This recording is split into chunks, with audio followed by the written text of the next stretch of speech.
नमस्कार. आज मी तुमका दाखवतोय की आम्ही आज काय बनवतो ता. आज आमच्या आई करता आणि आज आम्ही आणलेले मशरूम आणि आमच्याकडे हे का अळमी म्हणतात, तुमका समजायचं नाही म्हणून सांगलंय. अळमी म्हणतात आणि हे बघा मस्तपैकी होते.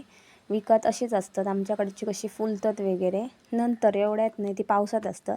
आणि मस्तपैकी बारीक असे पातळ पातळ चिरून घेतले. कांदा, टोमॅटो, कोथिंबीर.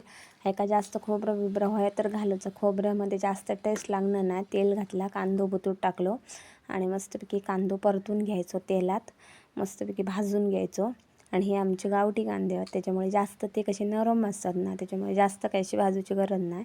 आणि अर्धा चमचा बुतूत हळद टाकली आणि हळद मस्तपैकी परतून घ्या. ही आमच्या आईची पद्धत असा, त्याच्यामुळे पण मस्त लागतं. असं करून खाऊन बघा तुम्ही, बरं लागतं.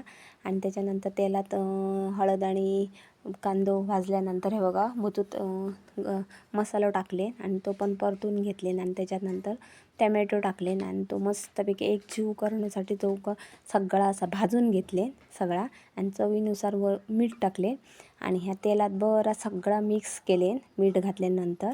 आणि त्याच्या त्या आंगच्या पाण्यातच ह्या शिजव गोया एक पाणी घालायचं नाही, एक नंबर लागतं. आणि सॉल पण टाकू गोया, समजा म्हणून सांगते कोकम समजला मग एक सॉलचं ह्या घालू गयो. आणि मग हे काय ढाकण ठेवायचं, त्या आंगच्या पाण्यातच शिजवून घ्यायचं आणि मस्त कोथिंबीर घालायची आणि खायची. असं काय.